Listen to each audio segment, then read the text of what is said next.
Bonjour, ça me fait plaisir de te retrouver encore aujourd'hui et demain encore pour la fête de Saint-Joseph. J'espère et je sais que tu as beaucoup aimé l'histoire de Sœur Brigitte avec la Vierge Marie. J'ai vu dans les commentaires que ça avait été une joie pour toi de découvrir la grandeur de la miséricorde de la Vierge Marie. Et si tu ne l'as pas lu, eh ben, tu l'as pas écouté, retourne au message de lundi. Je suis certaine que ça fera ta joie. Dans les lectures d'aujourd'hui, je voudrais m'arrêter sur un des 3 aspects du carême, la prière, le jeûne et l'aumône. L'aumône, on va l'appeler simplement la charité. C'est là que je voudrais m'arrêter parce qu'Isaïe nous parle dans la première lecture des veuves et des orphelins. Les veuves et les orphelins, ce qu'ils ont en commun, c'est qu'ils sont seuls et qu'ils n'ont pas de moyens de survie. Dans le temps avant Jésus et même pendant le temps de Jésus et dans les premières heures de l'Église, il n'y avait pas les services sociaux. Ce sont les religieux, ce sont les gens pris par le Christ qui ont commencé à aider les veuves et les orphelins particulièrement. Mais aujourd'hui, on a l'aide sociale qui apporte un moyen de mieux vivre financièrement, qui apporte un secours matériel.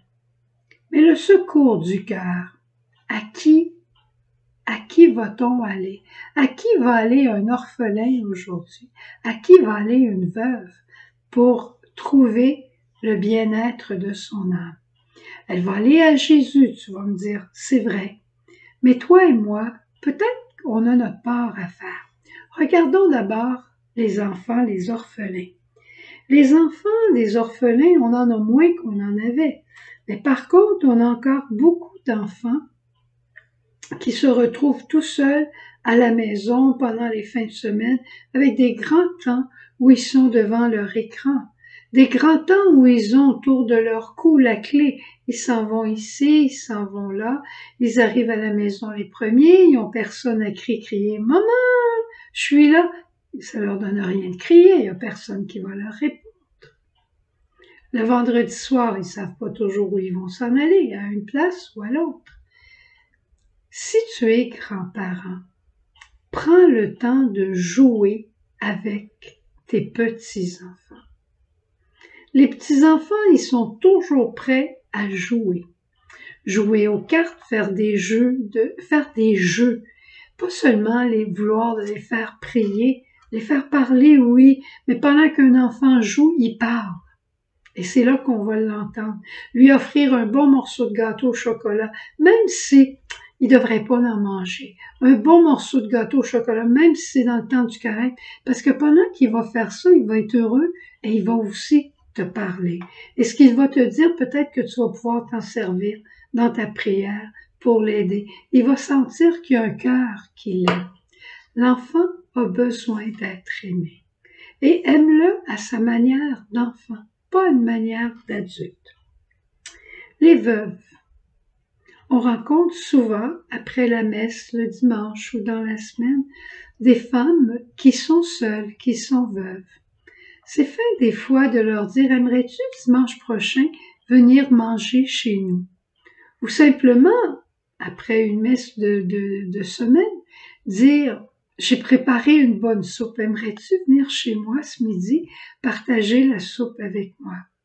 Ou tu la rencontres à l'épicerie, ou tu la rencontres sur la rue, sur le perron, inviter quelqu'un à prendre une soupe chez toi.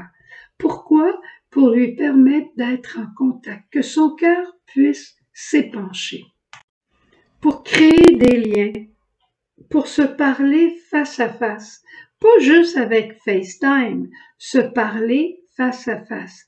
J'aime beaucoup Maryse Quentin, tu sais, celle qui a écrit le livre « Il était une fois » sur son expérience « Ma grâce te suffit », où Dieu s'est révélé dans sa vie d'une manière extraordinaire. Eh bien, Maryse dit souvent, ce qu'on apporte au ciel, ce sont les liens qu'on a créés. Au fond, ce qu'on apporte au ciel, moi je dis, c'est l'amour qu'on a semé.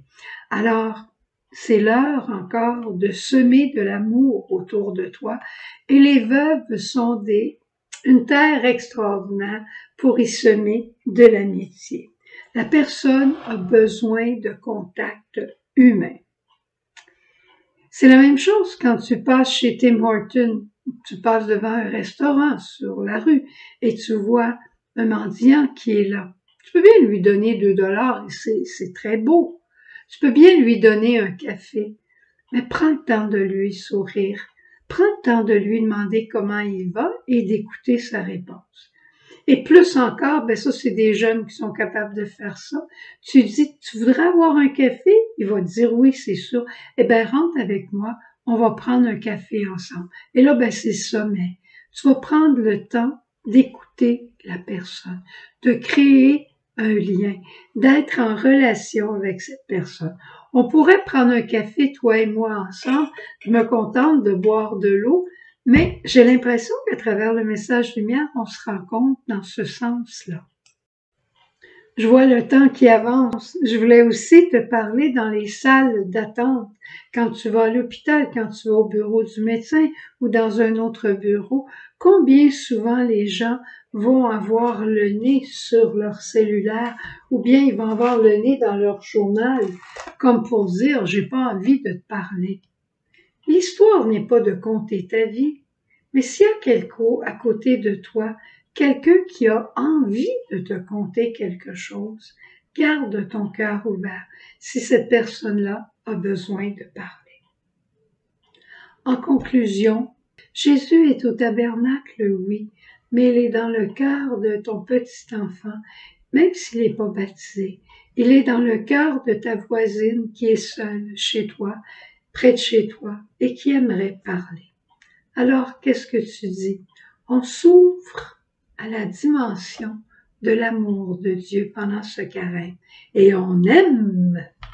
Au revoir, bonne journée, à demain, fête de Saint-Joseph. Jésus.